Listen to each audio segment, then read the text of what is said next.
오늘 또 특송까지 해주셨어요. 그러니까 여러분들 그냥 감사합니다 하지 말고 감사의 표시로 CD를 내려가실 때 이거 구입해 주시면 감사하겠어요.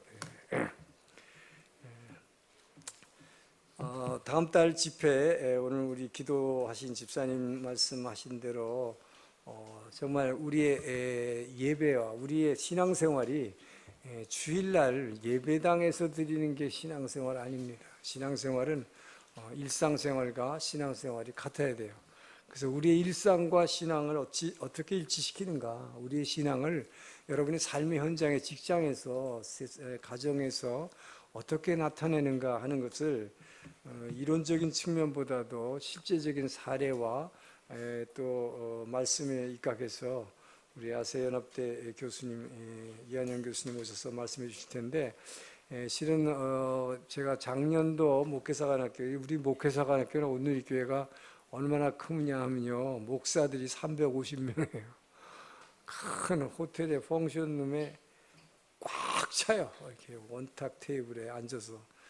그래가지고 나흘 동안 우리가 사관학교래, 문자 그대로 사관학교라서 뭐 쉬는 시간도 5분밖에 없고 밥 먹고 바로 앉아야 되고, 하여튼 힘들지만 이렇게 좋은 강사님을 만날 수 있어서 참 행복했습니다. 제가 너무 은혜를 받았어요. 이분의 그 간증과 이분이 실제로 그런 삶을 살아요. 교수님이지만 특히 이 외국에서 온 제 상국에서 온 신학생들, 지금 신학대학 교수님이시기 때문에 그들을 돌보시고 하는데 뭐 아버지처럼 따라요. 정말 참 대단하신 분이에요. 그래서 기대하시기 바랍니다. 기도 많이 해주시고요. 그리고 우리가 오늘이 교회가 우리가 지금 CGN 테레비를 운영하고 있는데, 이 CGN 테레비는 사실 한 교단에서 하기도 쉽지 않은 거죠. 한국의 기독교 TV가 지금 2개 있죠. CBS, CTS. 어떻게 운영하는지 아십니까? 다 광고료를 받아서. 그리고 거기 나와서 출연하시는 큰 교회 목사님들이 자기가 출연하면 강사료를 받는 게 아니에요. 출연하는 대가로 방송국에다 돈을 내고 목사님을 말하자면 띄우기 위해서 하는 그런 설교가 되고 있습니다. 그래서 오늘의 교회는 그런 걸 하지 않습니다. 그래서 100% 광고 수입이나 뭐 그런 거 없이 오늘의 교회 성도들의 헌금만으로 이 CGN 테레비를 운영하고 있습니다. 특별히 일본 지역은 24시간 우리 여기 16명의 직원이 프로그램을 다 편성해서 새로 만들어서 24시간 방송을 하고 있어요. 정말 일본의 유일한 기독교 TV입니다. 이런 데가 없어요. 그런데 재정이 지금 좀 어려워지고 있습니다. 왜냐하면 원래 이 한국에서 소위 말하는 큰 손, 크게 지원하시는 분들이 그동안 많았는데, 여러분 아시다시피 한국 경제가 점점 어려워지면서 기업들이 막 압박을 받으면서 이렇게 지원이 점점 줄어들었어요. 그래서 지금 운영위원장 하시는 장로님이 팔방으로 뛰고 계시는데, 그 한 방법으로, 이제 살리는 방법으로 각 해외 비전교회도 참여하자. 그래서 소액 자동이체. 그래서 한 달에 여러분 그냥 1000행, 2000행 정도 여러분 구좌에서 자동이체 되도록 잊어버리는 거예요. 그러니까 여러분 크게 뭐 많이 하려고 하지 마세요. 그런데 여기 보면요, 이 카드에 1000행 다음에 단위가 3000행, 5000행 이렇게 나가는데, 이렇게 많이 하려고 할 필요 없어요. 그러면 부담스러워요. 그러니까 3000행짜리를 2자로 고쳐도 됩니다. 1000행, 2000행 정도는 그냥 잊어버리고 매달 그냥 구좌에서 나갈 수 있도록.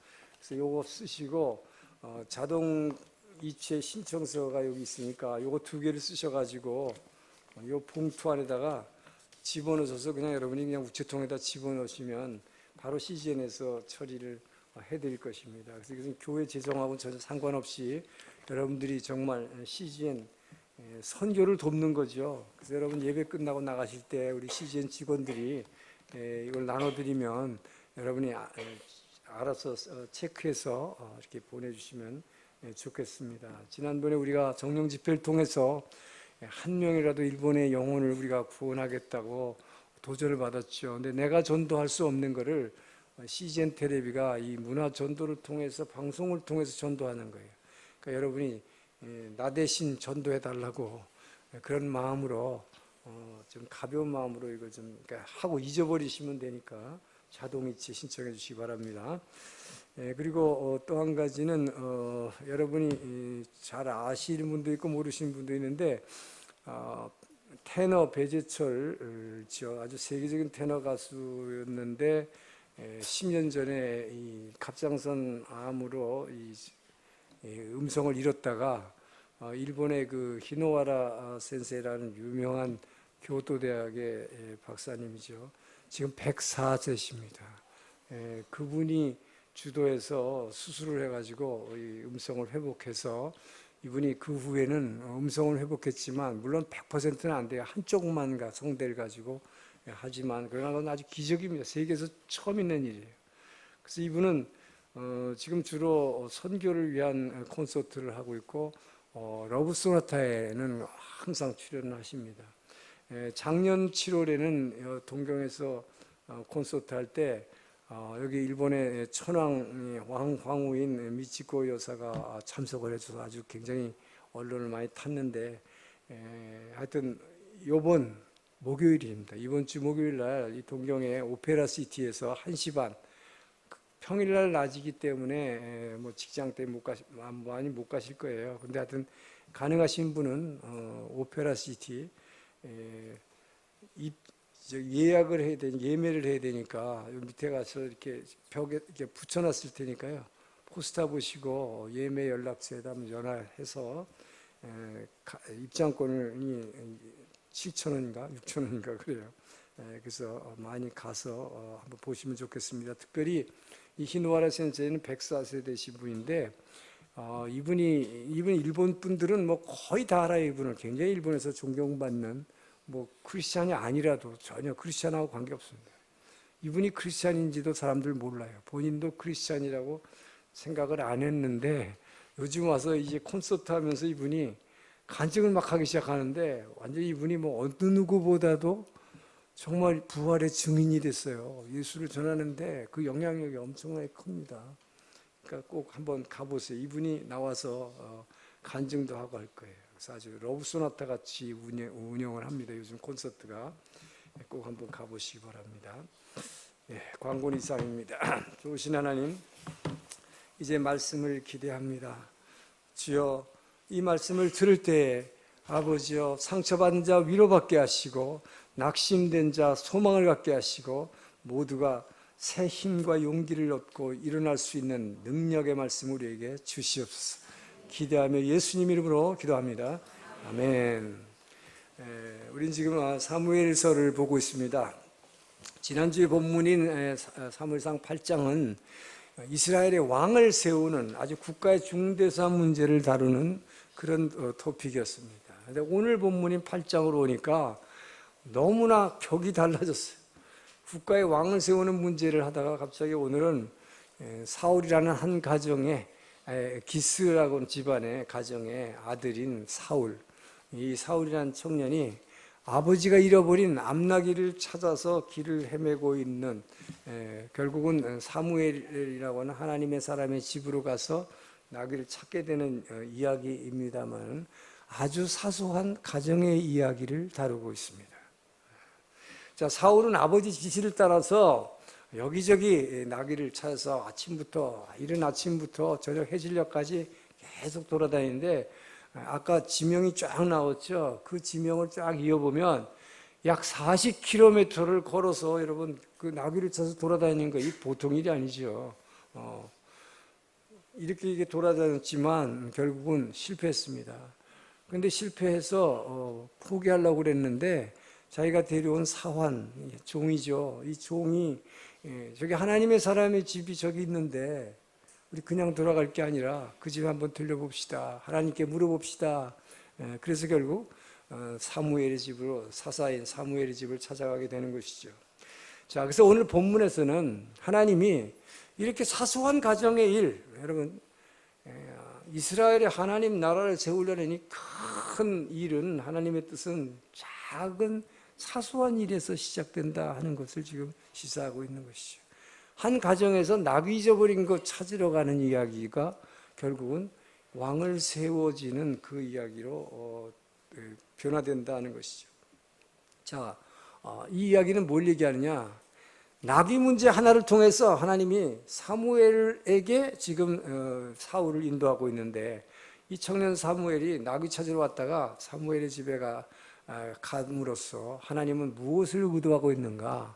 이스라엘 역사에 있어서 이제 하나의 큰 시대를, 그동안 400년 동안이나 계속되었던 사사시대에 왕을 세우지 않고 하나님이 사실상 왕으로 예배드릴 때 이들이 하나님이 주권자로서 통치하시는 나라를 원하셨는데, 사실은 400년간의 사사시대가 죄의 악순환 시대가 되어버렸다는 것을 우리는 성경에서 알고 있습니다. 하나님이, 이스라엘은 항상 죄를 졌고 우상 숭배했죠. 예배드리라고 그랬는데 이 땅에 들어가서 예배드려서 하나님을 왕으로 삼으라고 했더니 이들은 예배드리지 못하고 우상 숭배했습니다. 죄를 진 거죠. 범죄하면 하나님은 치십니다. 징계하십니다. 이방 쳐들어와요. 고통받으면 이들이 아프다고 소리 지릅니다. 주님 앞에 부르짖고 나옵니다. 회개하고 나오죠. 돌이키면 살리라. 그래서 하나님은 사사를 세워서 그때마다 이방들이 쳐들어오는, 이거 하나님의 징계이지만 아프게 한 다음에 하나님은 병 주고 약 주시는 하나님. 그러면 다시 사사를 세우면 반드시 이겼어요. 자, 전쟁에서 구원하십니다. 자, 구원하면 어떻게 돼요? 그 땅에 40년간 평화가 왔더라, 80년간 평화가 왔더라. 평화가 오면 여러분은 등 따시고 배부르면 또 하나님을 버리고 우상숭배. 자, 죄 짓습니다. 그래서 이것이 빙빙빙빙 돌았던 죄의 악순환의 역사, 400년간의 사사시대 역사예요.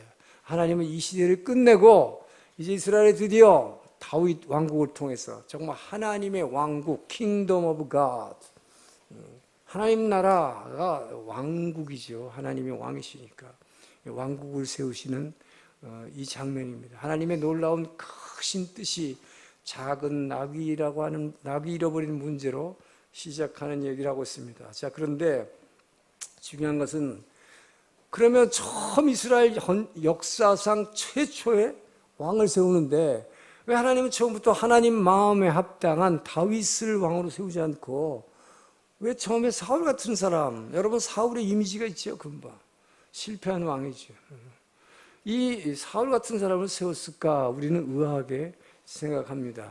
자, 근데 그것은 하나님께서 이스라엘이 사실은 하나님, 이들이 예배드림으로 하나님을 왕으로 세우라고 그랬는데 하나님을 왕으로 인정하지 않고 사람 왕을 세워달라 그러니까, 자, 그러면 너희들 보기에 인간의 기준에 맞는 세속적인 왕의 기준을 충족한 그런 왕이 세워졌을 때 과연 너희에게 정말 행복이 오는지, 너희에게 평안이 오는지, 고통이 오는지 한번 체험해보라 하기 위해서 하나님은 세상의 모든 왕의 조건을 충족한 사울을 왕으로 세워서 이들에게 메시지를 주시기 위한 것입니다. 자, 그래서 오늘 우리 본문에서는 이 세상에서 세상적으로 출세와 성공의 모든 조건을 다 갖춘 사람이 왜 하나님 마음에 합한 사람이 될 수 없는가 하는 것을 오늘 사울의 예를 반면교사로 배워서 저는 여러분 한 사람 한 사람이 다윗처럼 하나님 마음에 합한 자가 되기를 주의 이름으로 축원합니다. 1절에서 4절의 말씀 한번 다시 읽겠습니다. 시작. 베냐민 지파의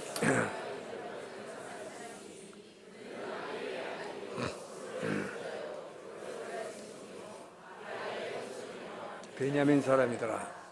기스에게 아들이 있으니 그의 이름은 사울이요 준수한 소년이라. 이스라엘 자손 중에 그보다 더 준수한 자가 없고 키는 모든 백성보다 어깨이만큼 더 컸더라. 사울의 아버지 기스가 암나기를 잃고 그의 아들 사울에게 이르되 너는 일어나 한 사환을 데리고 가서 암나기를 찾으라 하매 그가 에브라임 산지와 사리사 땅으로 두루 다녀 보았으나 찾지 못하고 사알림 땅으로 두루 다녀 보았으나 그곳에는 없었고 베냐민 사람의 땅으로 두루 다녀 찾았으나 찾지 못하니라. 자, 첫 번째 메시지는 왕의 조건을 아무리 갖추었다 할지라도 자, 사람의 외모 그리고 사람의 인품, 이것만 가지고는 아무리 좋은 외모와 인품 이만으로는 하나님의 마음에 합한 사람이 될 수 없다라고 하는 메시지입니다. 자, 사울은 정말 외형적으로 또 내면적으로도 왕이 되기에 모든 적합한 요소를 다 갖춘 사람이었습니다. 아주 훌륭한 사람이었어요. 먼저 그는 본문 시작은 그는 기스라고 하는 유력한 집안 출신이다. 유력하다고 한국말로 표시한 것은 아주 부자 집안이다. 요즘 한국에서 드라마나 일반 사람들이 많이 쓰는 금수저 집안 출신이다. 금수저 출신이에요, 사울은. 자, 거기다가 키가 얼마나 컸냐? 농구선수처럼 커가지고 이스라엘 백성들 중에 어느 누구도 어느 누구보다도 사울은 커서 어느 정도 컸냐? 모든 백성들에 딱 세워놓으면 백성들보다 어깨 위에 이만큼 컸더라. 백성들 위에 쓰면 이만큼이 더 높은 거예요. 이것이 당시 중동 지방에서 백성의 왕이 되는 조건이었습니다. 외모로. 그런데 그뿐만 아니죠. 아주 준수하게 생겼다. 한국말로 준수하다. 일본말로 뭐라고 되냐?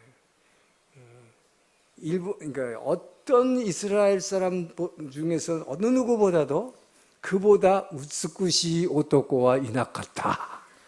미남이다. 잘생겼어요. 요즘 한국에서 그런 사람 누구예요? 현빈? 하여튼 너무 잘생기고 기가 막힌 좋은 체격을 주었습니다. 근데 그뿐만 아니에요. 오늘 본문에 보니까 아버지가 잃어버린 나귀 찾으러 세상에 새벽부터 밤늦게까지 쫓아다니는 얼마나 아버지의 말에 정말 절대적으로 순종하는 효성이 지극한 사람이었다. 자, 마음도 훌륭했다. 그뿐만입니까? 아까 본문을 보니까 오늘 마지막 부분 10절에 뭡니까? 어느 사환이 포기하고 가려고 그랬는데 하나님의 사람 사무엘이 집이 저기 있는데 가자고 그러니까 밑에 사람의 말도 경청하는, 그래서 결국 들어주고 함께 가는 아주 배려심 많고 겸손한 사람이었다. 여러분, 대개들 지위가 높으면 교만해가지고 아랫사람 말 무시해버리잖아요. 그러니까 이 사람은 뭐예요? 지금 사울은 정말 훌륭한 사람이죠. 잘생겼고 좋은 체격을 가지고 있고 아주 사람들의 배려심도 있고 부모님도 굉장히 존경하고 사랑하는 사람. 자, 인간적으로 보기에 그리고 부자지만 금수저예요, 거기다가. 그러니까 갖출 것 다 갖췄다. 자, 그런데 먼저 여기서 우리가 살펴볼 것은 그가 굉장히 유력한 집안 출신이다. 부잣집 출신이다. 왜 그러면 이 사울의 집안, 아버지 기스의 집안이 이렇게 부자였을까? 자, 그것은 이스라엘 역사를 보게 되면 여러분 가나안 정복했어요. 그래서 12지파에서 땅을 분배해줬죠. 땅을 분배할 때 인구가 제일 많았던 것이 유다 지파였습니다. 유다 지파가 한 7만 정도 되는데 이 베냐민 지파는 딱 반이에요. 3만 5천 명 정도니까 절반 정도. 그 정도 땅이 어쨌든 큰 땅을 받았죠. 자, 그런데 사사 시대의 사사기를 보면 베냐민 지파가 뭔가 아주 큰 잘못을 해가지고 다른 지파들 11지파를 상대로 전쟁을 벌였어요. 근데 전쟁을 했는데 그 결과는 참패를 해가지고 3만 5천 명 중에서 다 죽고 600명만 살아남았습니다. 자, 그러니까 결국 그 전쟁이 끝난 후에 원래 받은 땅이 이만한 땅덩어리가 예를 들어서 경상남도 정도의 땅을 받았어요. 근데 이 땅을 3만 5천 명이 가지고 있던 거를 600명에 나눴으면 몇 배가 됩니까? 한 사람이 차지하는 게 60배가 돼. 여러분 1억짜리 아파트 갖고 있었는데 60억의 토지와 뭐예요? 재산이 생긴 거예요. 자, 그러니까 아까 그래서 아까 거기에 그 아버지 누구고 거슬러 올라가면서 족보가 나오는 것입니다. 그 당시 그렇게 부자였다. 많은 땅을 가지게 됐다 하는 것이죠. 자, 그러면 여러분 이렇게 부자 집안에서 태어난 유력한 집안 출신이다 하는 것이 세상에서는 출세와 성공하는 데 유리한 조건이 될지 모르겠습니다. 그러나 오히려 여러분 가난한 소위 말하는 흙수저 출신이라 할지라도 오히려 경건한 신앙의 집안에 태어나서 부모의 좋은 신앙을 이어받으면 이 세상의 죄를 이기는 능력을 갖게 됩니다. 그리고 고난과 이 고난의 환경 가운데서 이 고난을 이겨낼 수 있는 비전을 소유하게 될 것입니다. 어느 것이 더 하나님 마음에 합한 사람이 되는가 하는 것입니다. 전 여러분들이 정말 아무리 여러분들이 별로 유력한 가정이 아니고 또 여러분이 외모에 자신 없어도 여러분이 정말 여러분이 가진 그 신앙을 통해서 여러분의 자녀에게 위대한 신앙의 유산을 물려주기를 주님 축원합니다. 자, 그리고 2절을 보니까 이스라엘 중에 그보다 더 준수한 자가 없고 그보다 더 잘생긴 남자는 없었고 키는 모든 백성보다 어깨 위만큼 더 컸더라. 자, 그의 탁월한 외모를 칭찬하고 있습니다. 굉장히 높이 평가하고 있는 거죠. 당시에 왕이 되려면 이 정도는 잘생겨야 된다 하는 것입니다. 자, 그런데 중요한 것은 사무엘서가 사울을 평가하면서 이 사람이 지혜 있는 사람이었다든지 이 사람이 경건한 하나님의 사람이었다든지 이 사람이 정신적으로 아주 건강한 상태였다든지 이런 얘기는 언급하지 않습니다. 그런데 사울은 결국 뭘 가지고 있었다는 거예요? 당시에 젊은이들이 갖고 싶어 했던 모든 것을 다 가지고 있었다. 요즘 젊은이들이 가지고 있는 딱 그거예요. 금수저. 요즘 같으면 뭐야? 재벌집 아들이고 잘생겼고 이 체격이 너무 크고 또 거기다가 효자예요. 다른 사람 배려도 잘하고 겸손한 사람이에요. 모든 걸 다 갖춘 사람이에요.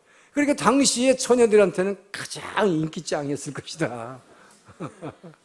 자, 하나님은 사울에게 이렇게 세상에서 출세하고 성공하는데 가장 좋은 조건을 외형적 조건, 내면적 조건을 다 줬습니다.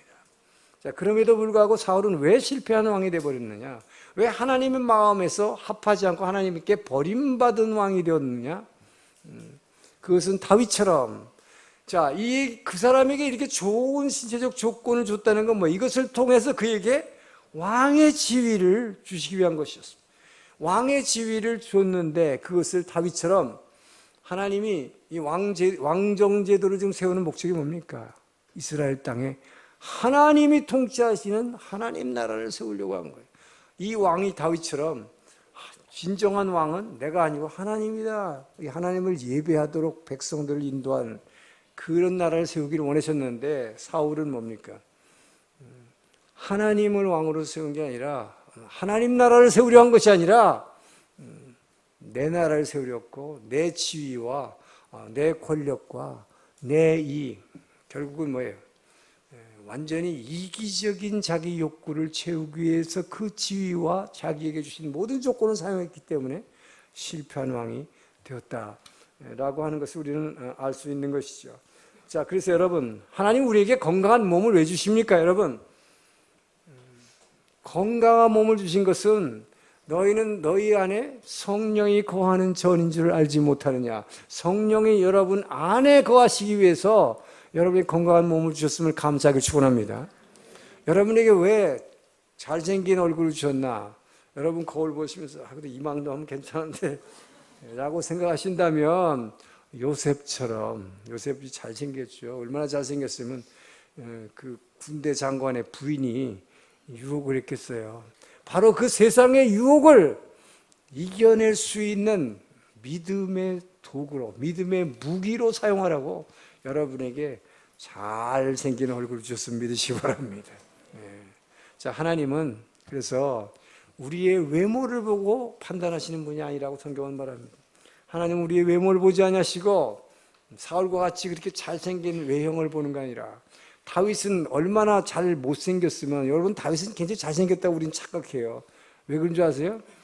로마의 바티칸 박물관에 있는 다비데 상이라는 미켈란젤로의 이게 너무 잘생겼어요. 그렇지 않지요. 왜? 8명의 아들이 있었는데 사무엘이 와서 기름 부으려고 봤는데 그 아들이 얼마나 못났으면 아버지가 걔는 지금 여기 없고 양치고 있는데 걔는 불러올 필요도 없습니다. 그랬어요. 이 아버지는 뭘 보고 얘기한 거예요? 바로 그 당시 외모지요. 이들이 왕이 되려면 갖춰야 할 키 크고 잘생겨야 되는데 다윗은 전혀 그렇지 않았다는 걸 얘기하고 있는 것이죠. 그러나 하나님은 외모를 보시지 않고 우리의 중심을 보신다는 것이죠.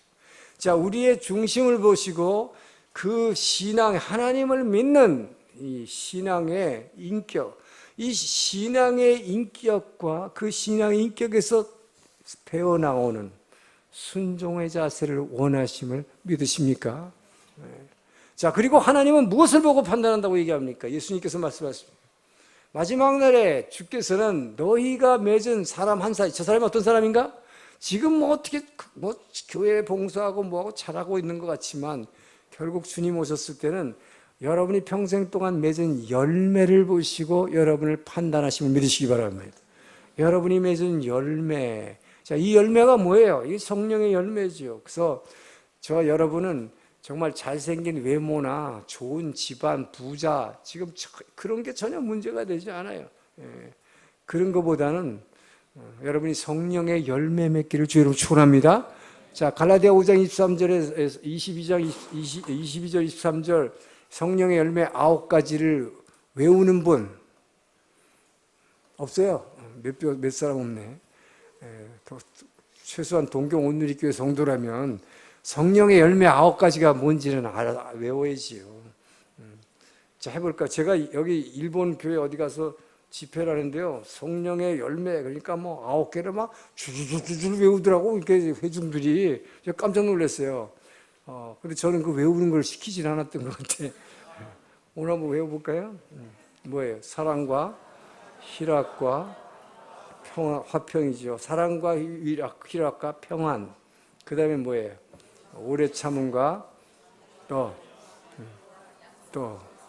오래 참음과 자비와 양선, 그 다음에 충성과 온유와 절제. 자, 이것은 전부 뭡니까? 외형적으로 외부에 나타나는 우리의 모습이 아니죠. 안에서 나오는 거, 안에서 배어 나오는 것입니다. 사랑과 기쁨과 이 온유함과 오래 참음과 이런 것들은 안에서 나오는 거죠. 저는 여러분들 이 열매 맺기를 주님 축원합니다. 자, 그럴 때 여러분은 하나님의 마음에 합한 자가 되기 때문이다 하는 것이죠. 자, 그리고 지금 오늘 본문은 뭘 얘기하냐? 사울이 이렇게 잘생기고 얼굴만 키가만 컸냐 그 얘기만 하는 것이 아니라 사울은 뭘 얘기하고 키가 그렇게 컸지만 아버지는 별로 크지 않았던 것 같아요. 근데 그 조그만 아버지한테 꼼짝도 못하고 순종하는 걸 볼 수 있죠, 그죠? 그 잃어버린 낙이 찾아오려는 걸 갖다가 그렇게 아침 일찍부터 나가서 40km를 헤매면서 찾고 있는 걸 보면 이게 보통 효성이 지극한 아들이 아닙니다. 정말 육신의 아버지를 사랑하는 걸 알 수 있어요. 자, 5절에 보면 이 사울이 어느 정도 아버지를 사랑했는지 알 수 있죠. 자, 돌아다니다가 보니까 해질녘이 됐어요. 숲 땅에 이르렀을 때 사울이 함께하는 사원에게 이르되 돌아가자. 내 부친이 암나기 생각은 고사하고 우리를 위해서 걱정하실까 두려워하노라. 이게 뭐예요?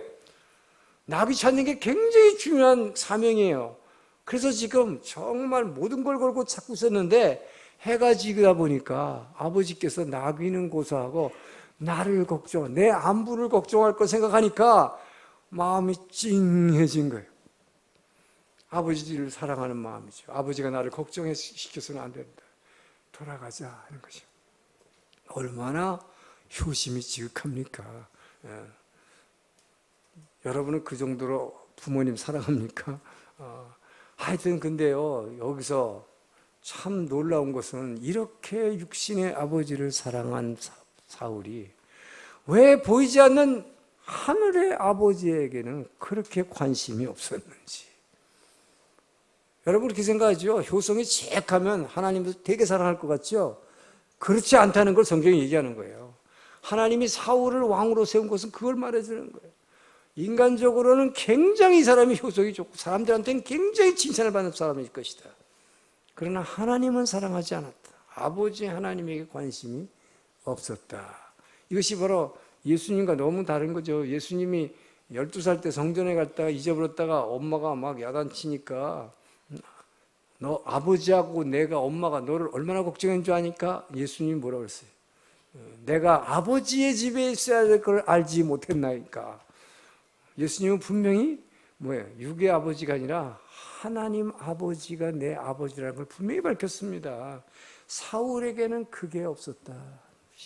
너무 안타까운 일이에요. 그래서 어제 우리 생명의 삶, 우리 새벽 기도 때 봤죠? 생명의 삶 보면 예수님 뭐라고 그래요? 제자들에게. 너희들이 내 제자가 되려면 너희 가족을 미워하고, 가족에 너희 아비나 너희 아내나 너희 자식 누구라 할지라도 그들을 미워하고 그를 미워하지 않으면 나를 제자가 될 수 없다. 무슨 말이에요? 반어법이에요. 너희들이 정말 가족의 어느 누구보다도, 여러분이 그렇게 지중지 않은 자식보다도 주님을 더 사랑해야 예수님의 제자가 될 수 있다. 그들의 입장에서 보면 저 사람이 예수한테 미쳐서 나를 미워하네 할 정도가 돼야 주님의 진짜 제자라고 예수님은 말씀하셨습니다. 여러분, 정말 가족보다 주님을 먼저 더욱 사랑하길 축원합니다. 왜요? 그렇게 하면 여러분이 그 가족을 진짜 미워하게 됩니까? 아니죠. 여러분이 정말 주님을 더 사랑할 때 그 주님의 사랑이 내 안에, 이 안에서 임하기 때문에 그 사랑 때문에 더욱 이전보다 더욱 가족을 사랑하게 되기 때문입니다. 할렐루야. 반대 경우가 되면 어떡할까요, 여러분? 여러분이 주님보다도 가족을 더 사랑해. 그래서 뭐 교회에서 뭐 하라고 그러면 나는 우리 애 때문에 안 되거든요. 나는 우리 어머니가 아파서 안 되거든요. 바로 이거잖아요. 예수님의 제자를 불러갖고 따라오라 할 때 한 제자가 이랬어요. 나는 우리 아버지가 돌아가셔서 장사 지내고 난 다음에 따라가겠습니다. 예수님 뭐라고 했습니까? 죽은 자는 죽은 자들에게 맡기고 너는 나를 따르라. 세상의 효성이 중요하지 않다가 아니라 진짜 육신의 가족보다 주를 더 사랑하라. 자, 그리하면 정말로 너가 가족을 사랑하게 될 것이다. 그러나 거꾸로 가족을 먼저 더 사랑하면 어떻게 될까요? 하나님으로서 멀어집니다. 더군다나 이웃을 사랑할 수는 더욱더 없습니다. 저는 여러분들이 예수님보다 가족보다 정말 예수님을 먼저 더 사랑할 주의 이름으로 축원합니다. 자, 그리고 지금 사울이 또 하나 이 오늘 본문에서 보여주는 것은 부모에 대한 효심뿐만 아니라 자, 이웃 사람, 옆에 사람들에 대한 배려심, 겸손함이었습니다. 자, 사환. 이 사환은 자기하고 비교할 존재가 아니죠. 지위가. 그런데도 그가 건의하는 것을 무시하지 않고 받아들여서 하나님의 사람의 집으로 찾아갔다. 참 굉장한 사람에 대한 배려심, 그리고 뭡니까? 겸손함이 있다라고 하는 것을 얘기하고 있습니다. 이렇게 뭐예요? 정말 사울은 대단했던 사람인 것 같아요. 그죠? 뭐 다 갖췄잖아요. 돈 많겠다, 잘생겼겠다, 키 크겠다. 아버지를 그렇게 가족을 사랑하고 다른 사람들도 배려하고 여러분 이 정도면 완벽하지 않아요? 자, 그런데 오늘 본문은 이 사람이 실패한 왕이다. 이 사람은 하나님의 마음에 전혀 합당하지 않았다라고 얘기하는 것입니다. 왜 그럴까요? 인간적인 성품 훌륭했습니다. 그러나 그런 성품에도 불구하고 이 훌륭한 성품이 하나님을 믿는 믿음에 기초하지 않고 있을 때, 믿음의 뿌리를 내리고 있지 않았을 때, 그것은 오히려 이 사람이 하나님 마음에 합당한 사람이 아니라는 것이죠. 하나님 마음에 합한 사람이 될 수가 없다는 거죠. 그렇기 때문에 이 사울의 비극적인 종말을 막아내는데 이 좋은 성품이 아무런 역할을 하지 못했다 하는 것입니다. 그렇게 좋은 성품을 갖고 있었지만 이 사람의 최후는 너무나 사울은 비참하게 죽었기 때문입니다. 자, 그렇기 때문에 여러분, 이 사람은 어떻게 된 거예요? 지난주에도 얘기했지만 이 사람은 하나님을, 이 좋은 성격을 갖고 있어요. 근데 이 좋은 성격이 하나님을 믿는 신앙에 기초하지 않기 때문에, 하나님을 믿는 신앙에 기초하지 않다는 건 뭐예요? 그냥 사람을 의지하는 거예요. 그러니까 이 사람의 소속감은 사람에게 있는 것입니다. 누구에게 있었습니까, 여러분? 사무엘서를 읽어보면 이 사람은 사무엘을 되게 되게 좋아했고 존경했고 사무엘이 자기 인생의 전부였어요. 왜? 사무엘이 자기에게 생각지도 않았는데 자기 기름을 부어서 왕을 시켰거든. 그러니까 이 사람은 사무엘에만 쫓아다녔어요. 그런데 중요한 것은 뭐예요? 사무엘이 중요한 거예요. 사무엘은 누구의 얘기를 해주는 거예요? 그러니까 하나님의 말씀을 전해주는 사람인데 그 하나님을 알지 못했고 그 하나님을 그렇게 소개하고 그 하나님께 순종하라고 해도 자꾸 무시했다 이 말이죠. 그러다 보니까 어떻게 합니까? 여러분, 소속감이 사람한테 소속이 돼버리면 결국 하나님을 바라볼 수가 없어요. 하나님 말씀 순종할 수 없어요. 그러다 보면 사람만 쫓아가게 됩니다. 그러니까 사무엘이 오죽하면 사무엘이 죽었는데도 죽은 영혼을 불러내가지고 그렇게까지라도 해가지고 그 사무엘에게서 무슨 얘기를 들으려고 한다. 자, 그렇게 되다 보니까 이 사람의 인생이 어떻습니까? 자, 사람을 의지하는 사람은 사람만 쳐다봐요. 그러다 보니까 사람을 그렇게 의식하다 보니까 왜 비참한 처우를 받게 됩니까? 나라를 구한 블레셋의 거인 골리앗에게서 나라를 구한 소년 다윗입니다. 자기는 왕입니다. 상대도 안 되는 왕이 조그만 소년 하나 돌멩이로 블레셋의 골리앗을 죽인 그 소년을 14년 동안에 질투해가지고 쫓아다니면서 수천 명의 군사들 데리고 죽이려고 쫓아다니다가 자기가 비참한 죽음을 당한, 이거 얼마나 어리석어요. 이것이 바로 사람 좋다. 자, 한국말에 저 사람 우리 집 사람은요, 아니 우리 주인은요 법 없이도 사는 사람이에요. 그런 사람 있죠. 근데 그거 소용없다는 거죠. 그렇게 좋은 성품이 하나님을 믿는 그 믿음에 기초하지 않고 있다면 이것은 아무 소용이 없다. 그렇기 때문에 뭘 얘기하는 것입니까? 인간의 성품이 아무리 훌륭하다 할지라도 주님이 말씀하십니다. 그렇기 때문에 물과 성령으로 거듭나지 않고는 하나님 나라를 결코 소유할 수 없느니라. 여러분, 여러분의 성품은 타고난 좋은 성품이 아니라 여러분, 타고난 성품이라는 건 결국 다 죄인이에요. 아무리 좋은 것 같이 보여도. 사울을 보면 알 수 있잖아요. 물과 성령, 말씀과 성령으로 여러분이 거듭난 성품이 되기를 주의 이름으로 축원합니다. 여러분들이 아무리 흙수저라 할지라도 여러분의 외모에 자신이 없다 할지라도 여러분 이제부터 자신이 가지세요. 나는 물과 성령으로 거듭난 사람이다. 이것이 이 세상에서 가장 출세했고 여러분은 가장 성공한 사람을 믿으시기 바랍니다. 근데 아직도 그렇게 안 됐다면 물과 성령으로 거듭나기를 주의 이름으로 축원합니다. 자, 우리 6절에서 8절 말씀을 읽습니다. 시작. 그가 대답하되 보소서 이 성읍에 하나님의 사람이 있는데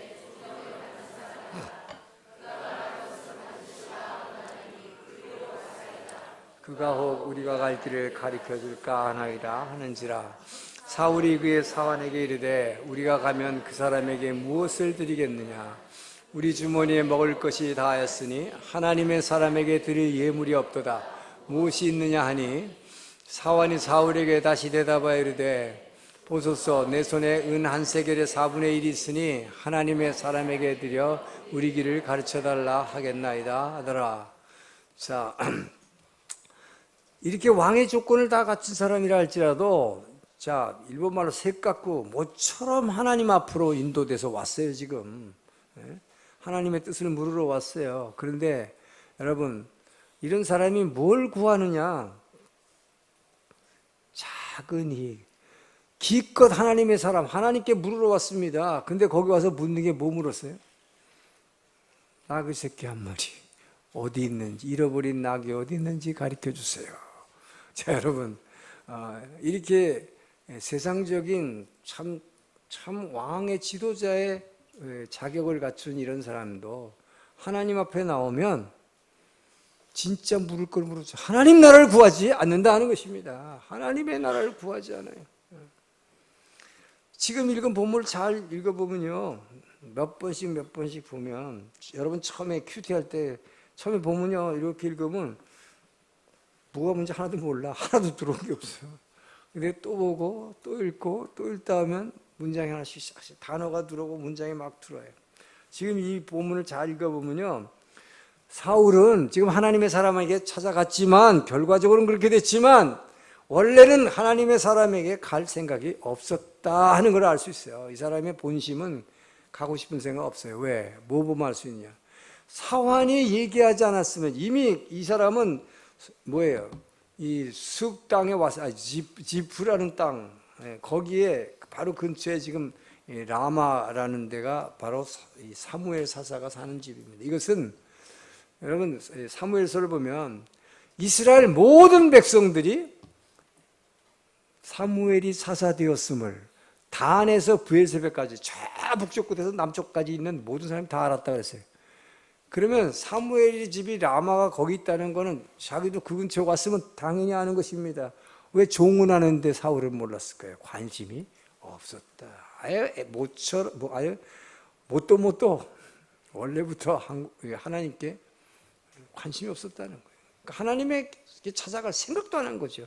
그런데 그 얘기를 듣고 나니까 그것도 일리가 있겠다 싶었는데 또 가려고 그러니까 가고 싶지 않아. 왜?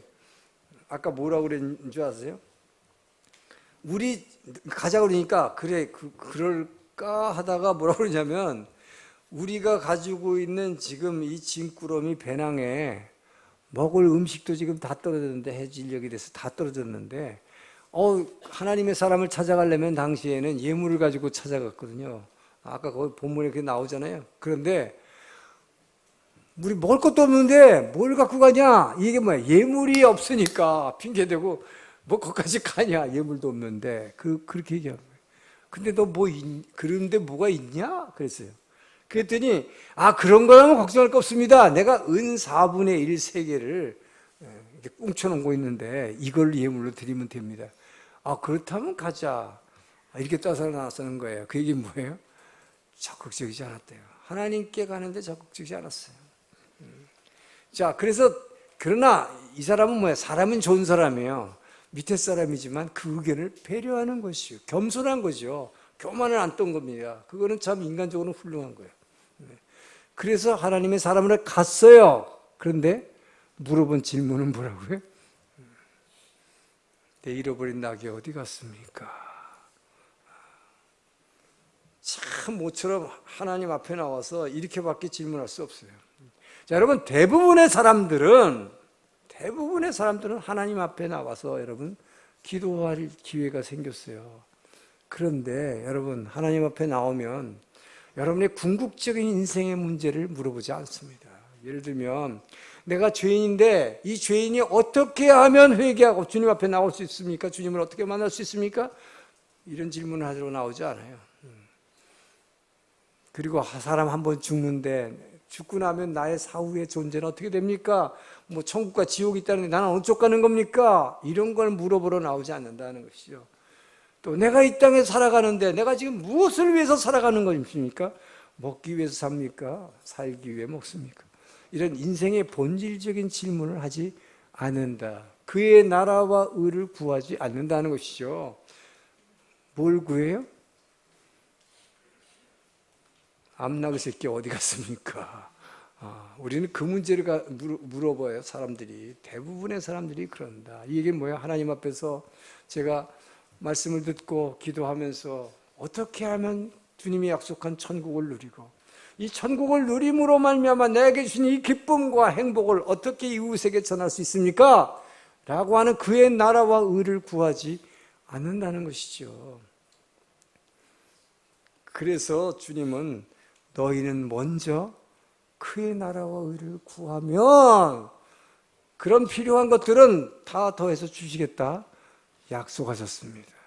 자, 저는 여러분이 이제부터는 잃어버린 나귀를 찾아달라고 그거 질문하지 마시고 하나님 앞에 나와서 기도한다면 뭘 구해야 될까요? 잃어버린 나귀 생명 어디 있습니까? 하지 말고 잃어버린 일본의 한 생명을 제가 어떻게 하면 구할 수 있겠습니까?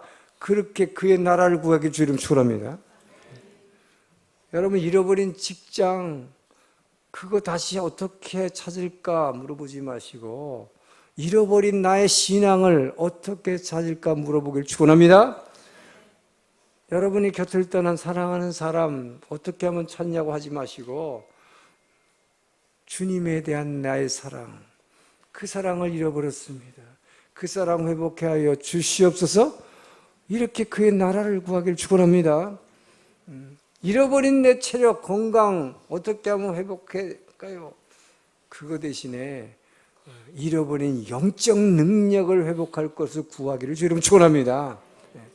잃어버린 나의 전도의 열정을 회복하기를. 여러분, 이렇게 하나님의 나라를 구하기를 축원합니다. 자, 여러분 지금 아멘 했어요. 그런데요, 실제로 여러분 기도할 때 어려워요. 하나님 나라를 구한다는 게 쉽지 않습니다. 왜 그럴까요?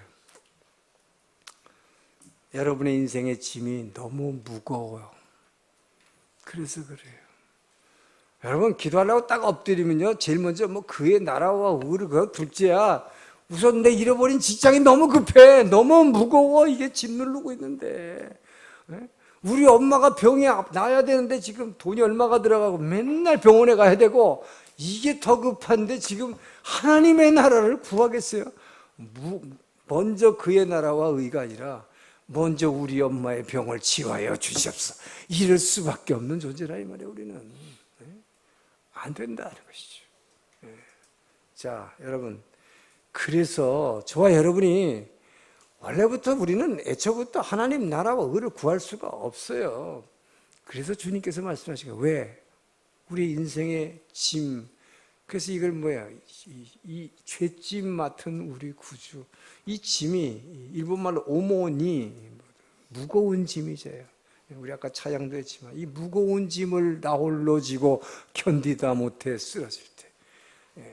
자, 그래서 주님께서 우리에게 말씀하신 게 우리가 잘 아는 마태복음 11장 28절 29절에 수고하고 무거운 짐진 자들아 다 내게로 오라, 내가 너희를 쉬게 하리라. 근데 문제는 문제는 여러분들이 거기까지만 하고 아멘. 주님 앞에만 그냥 나오면 된다고 생각해. 근데요, 29절이 진짜 키포인트예요. 자, 29절 한번 보시죠. 읽습니다. 나는 마음이 온유하고 겸손하니 나의 멍에를 보고. 이게 바로 그 구절 다음에 나오는 말씀이에요. 수고하고 짐진 자들아 다 내게로 오라, 내가 너희를 쉬게 하리라. 내게 오면 너의 영혼에 진정한 안식을 얻으리라. 그리고 바로 이어지는 말씀이, 그렇게 하려면 그 말이에요. 너희는 내게 와서 나의 멍에를 지고 내게 배우라. 여러분, 주님과 멍에를 지고 주님의 그 멍에를 배우지 않고는 진정한 안식을 얻을 수 없다. 그러면서 30절에서 그 다음 절에서 뭐라 그러냐? 나의 멍에는 아주 쉽고 나의 짐은 굉장히 가볍기 때문에 너희들이 그 멍에 지는 거, 너희들이 지고 있는 그 인생의 짐에 비하면 아무것도 아니니까 그냥 지고만 따라와라. 자, 멍에가 뭡니까? 여러분? 멍에는 두 마리의 소가 숙련된 소하고 저와 여러분 같은 아무것도 못하는 그런 소를 둘이 엮는 게 이게 멍에예요. 그래서 멍에를 진다는 것은 둘이서 보조가 뭐예요? 걸어가는 발걸음을 맞추기 위해서 멍에를 지는 것입니다. 그래서 예수님은 내 멍에를 너희가 같이 지고 나에게서 배우라는 것은 나만 따라오라. 자, 멍에의 원래 규칙 자체가 숙련된 소가 끄는 대로 그냥 한 마리의 소는 따라만 가면 되는 거예요. 그거. 그러니까 뭐만 하면 돼? 그냥 이 목을 내어주면 되는 거예요. 그대로. 자, 이게 뭡니까? 순종의 멍에예요. 그냥 따라만 가면 돼. 그런데 사울은 왜 실패했느냐? 바로 이 하나님과 같이 지는 멍에를 거부했기 때문이다. 이것이 바로 뭡니까? 순종의 멍에입니다. 그는 왕의 지위와 권력은 굉장히 중요하다고 생각했어요. 이것을 어떻게 해서라도 안 놓치려고 막 발악을 했습니다. 그런데 그것을 지키기 위해서는 뭐가 필요했습니까? 하나님의 멍에를 함께 져야 되는 거예요. 이것이 순종이라는 멍에입니다. 이것을 지고 가야 되는데 그냥 끝까지 이걸 발악하면서 이 자리를 지키려고 했지만 결국 비참한 죽음을 당했다 이 말이에요. 순종하지 않았기 때문에, 멍에를 지지 않았기 때문이다. 자, 여러분, 지금 여러분의 삶의 무게가 너무 무겁죠? 힘드십니까? 그러면 여러분 이 문제를 예수님의 힘을 빌어서 해결하기를 축원합니다. 그것이 주님의 멍에를 같이 지는 거예요. 왜? 주님은 이미 십자가에서 이 사망의 세력을 다 치시고 여러분이 갖고 있는 이 무거운 짐들을 문제를 다 해결하신 분이다. 할렐루야. 그래서 승리하신 분이잖아요. 바로 그분이 지는 멍에를 내가 같이 지고 그냥 나는 쫓아만 가면 되는 것이다.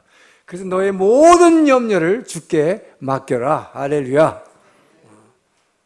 여러분의 생각으로 뭐 어떻게 계획 세워서 하려고 하지 말고 그분께 맡기고 나는 묵묵히 쫓아가는 거예요. 여러분 중요한 것은 바로 주님이 이렇게 주님의 멍에를 우리가 지고 주님과 함께 동행할 때, 함께 걸어 주님께 보조를 맞춰 따라갈 때에 그때야 비로소 그의 나라와 의를 먼저 구할 수 있게 되는 것입니다. 할렐루야. 그래서 주님께서 이 멍에를 먼저 지라 하는 거예요. 그렇지 않고는 하나님 나라와 의를 먼저 구하지 못해요. 왜? 우리의 세상에서 진 우리의 인생의 문제는 스트레스라고 하는 엄청난 무게를 가지고 우리를 위해서 짓눌러요. 기도하려고 그러면 먼저 우리 자식 문제가 취직 못하는 자식 문제가 먼저 앞서는데 어떻게 그의 나라를 어떻게 구합니까? 우리 자식 먼저 구해주세요가 하면 나올 수밖에 없잖아요. 그렇기 때문에 주님의 멍에를 함께 질 때 그때 비로소 하나님 나라를 구할 수 있다. 저는 여러분이 예수님의 멍에를 먼저 지기를 주의 이름으로 축원합니다.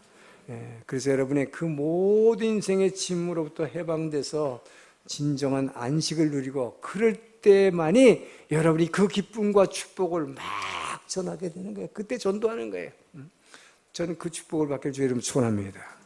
기도하겠습니다. 좋으신 하나님 감사합니다. 아버지여, 우리가 눌려있는 이 무거운 짐으로부터 아버지여 이 모든 것들을 해결하며 주의 나라와 의를 구하는 것이 주님과 함께 멍에를 지는 것임을 깨닫게 하시니 감사합니다. 우리가 훌륭한 외모나 훌륭한 세상의 조건이 아니라 성령으로 거듭나는 것이 진정한 하나님의 사람이 되는 것을 가르쳐 주시니 감사합니다. 이 믿음으로 한 주간도 승리하게 도와 주시옵소서. 예수님 이름으로 기도합니다. 일어나서 봉헌 찾아가겠습니다.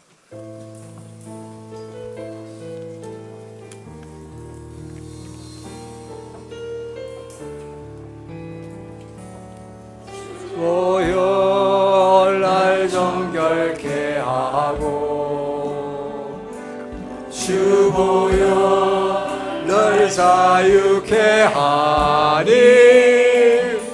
주 앞에 나 예배하는 이 시간 나의 모든 것을 주께 드리네.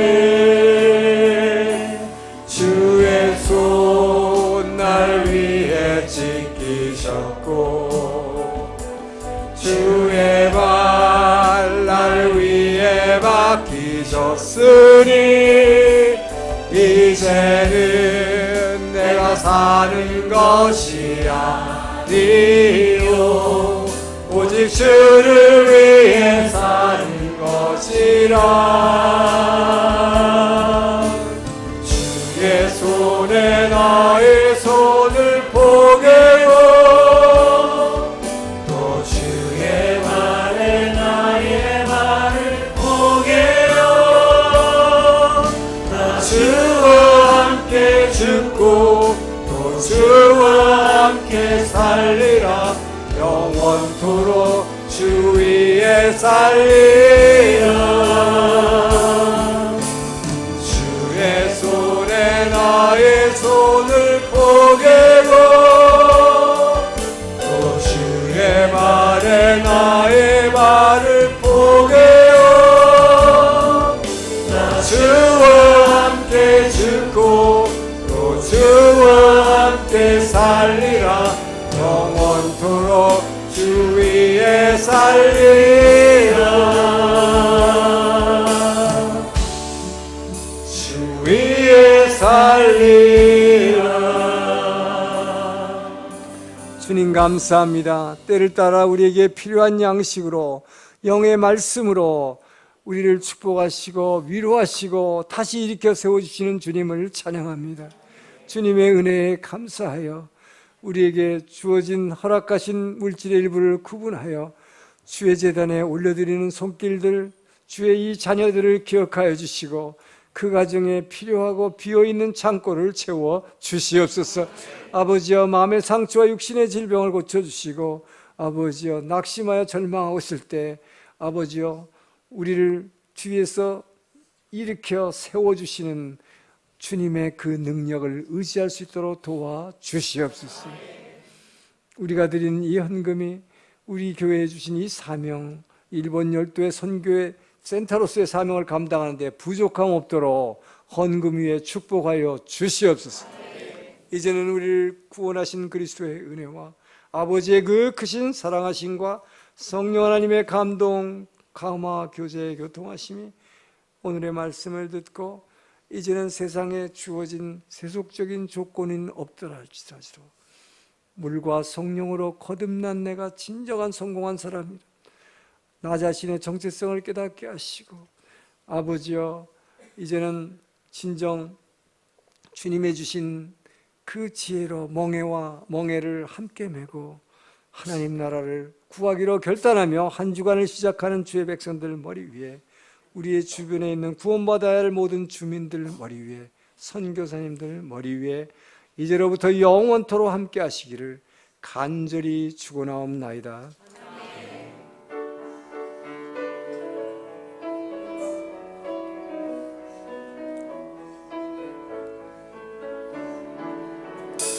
살아계신 주, 너의 천대 소망 걱정되시 전혀 없네. 사랑의 주내 걸기는 도니 내 모든 삶의 깊은 늘 충만하네. 우리에게 순종의 멍에를 주신 주님께 감사와 영광의 박수를